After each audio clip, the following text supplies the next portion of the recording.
Assalamualaikum warahmatullahi wabarakatuh. Baiklah, di sini saya akan menjelaskan mata kuliah filsafat pendidikan yang berjudul Idealisme dan Materialisme. Yang pertama, saya akan membahas pengertian dan sejarah idealisme dan materialisme. Pengertian idealisme dalam filsafat adalah aliran pemikiran filsafat yang kental dan corak metafisik. Idealisme memandang bahwa realita itu tidak lain adalah ide-ide, akal, pikiran, atau jiwa, bukan benda-benda material ataupun kekuasaan. Gagasan tertua filsafat idealisme telah dimulai jauh sebelum periode Masehi bergulir, tepatnya di area Plato. Beliaulah pencetus filsafat idealisme.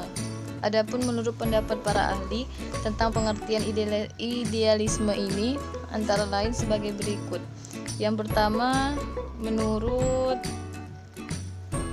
Forsyth 1992, pandangan ditujukan kepada seseorang yang dianggap memiliki perlindungan teguh pada nilai kebenaran yang diyakininya, sehingga atas kebenaran nilai tersebut segala tindakannya akan tercermin pada perilaku positif, terhindar dari perilaku berkonsekuensi negatif.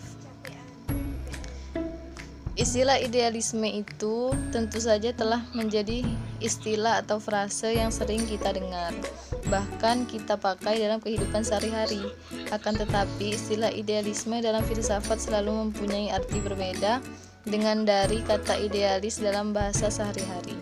Secara umum, kata itu dapat kita artikan sebagai seseorang yang menerima ukuran normal yang tinggi, kemudian estetika atau agama yang menghayatinya. Sementara di sisi yang lain, idealis dapat pula bermakna seseorang yang dapat melukiskan dan menganjurkan sesuatu rencana atau program yang belum ada. Seseorang yang tergerak untuk melakukan perubahan dan pembaharuan hidup di negerinya dapat pula dikategorikan idealis.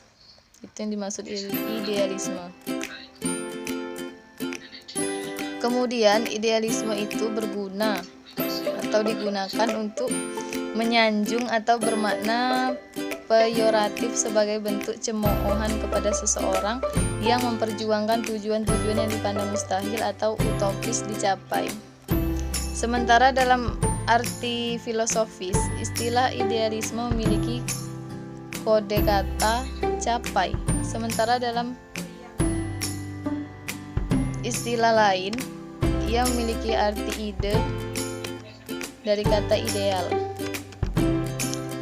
Kemudian sejarah idealisme. Sejarah idealisme adalah berbelit-belit, karena istilah idealisme itu cukup luas untuk mencakup bermacam-macam teori yang berlainan meskipun berkaitan.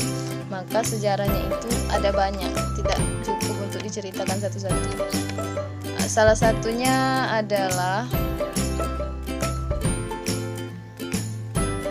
kekuatan spiritual atau non-material menentukan proses alam.